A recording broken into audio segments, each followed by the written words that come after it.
আজকে ঝড় তুফান পার করে হলেও আমি আজকে দেখতে যাবই যাব। এত পানি দেখতেছেন না, এগুলো সব আমার বাসার নিচে। চিন্তা করি এত উন্নয়ন করলো দেশটা, একটা নৌকা দিলে কি সমস্যা হইতো এই যাদের এই পানি উঠে বাসার নিচে।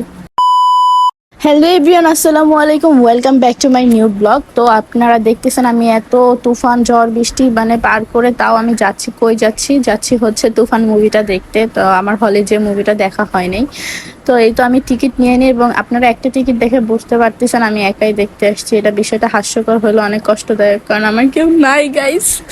তো মুভিটা 2:40, আমার কাছে এখনো 40 মিনিট বাকি আছে। তো আমি এখন কি করব, আজ এরা ভিডিও করতেছে একা একা, আর বসে বসে চিন্তা করতেছি মধ্যে তো কাপলরা অবশ্যই থাকবে। তারা যখন যাই হোক, আমি একা একা কেমনে কি ভাই, তাও কিছু করার নেই, একাই যেতে হবে। পরে মুভি শুরু হওয়ার 5 মিনিট আগে হলে ঢুকলাম, তারপর মুভি শুরুই হয় না।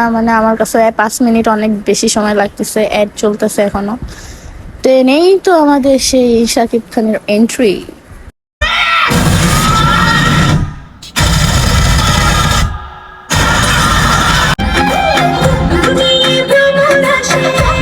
মুভি শুরু হওয়ার আগে বলে দিছে কোনো ফোন দিয়ে ভিডিও ক্লিপ নেওয়া যাবে না দেখেছো, কিন্তু আমি তো কথা শোনার পাবলিক না, আমি তো নিবই।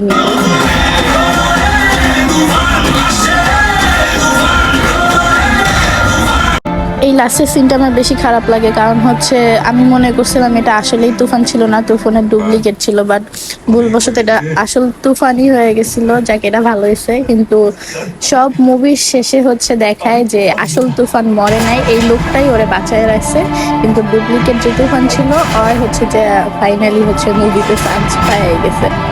তো নকল যে তুফান ও হচ্ছে যে এই লাস্টে এই গানটা করে।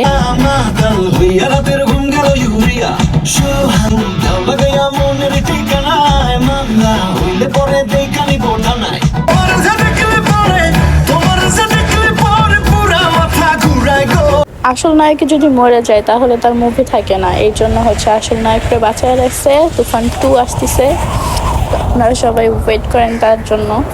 আর এই তো মুভি টুভি দেখা শেষ, আমি এখন লিফটে করে নেমে যাচ্ছি। আমি হচ্ছে লায়নে দেখতে গেছিলাম মুভিটা, আর রানীগঞ্জের ওদিকে। তো এই তো জিঞ্জিরাঘাট থেকে নৌকা নিয়ে এখন আমি রিক্সা করে বাসায় যাচ্ছি, আর যাওয়ার পথে আবার সেই সমুদ্র 13 নদী পার করে আমি এখন বাসায় যাব।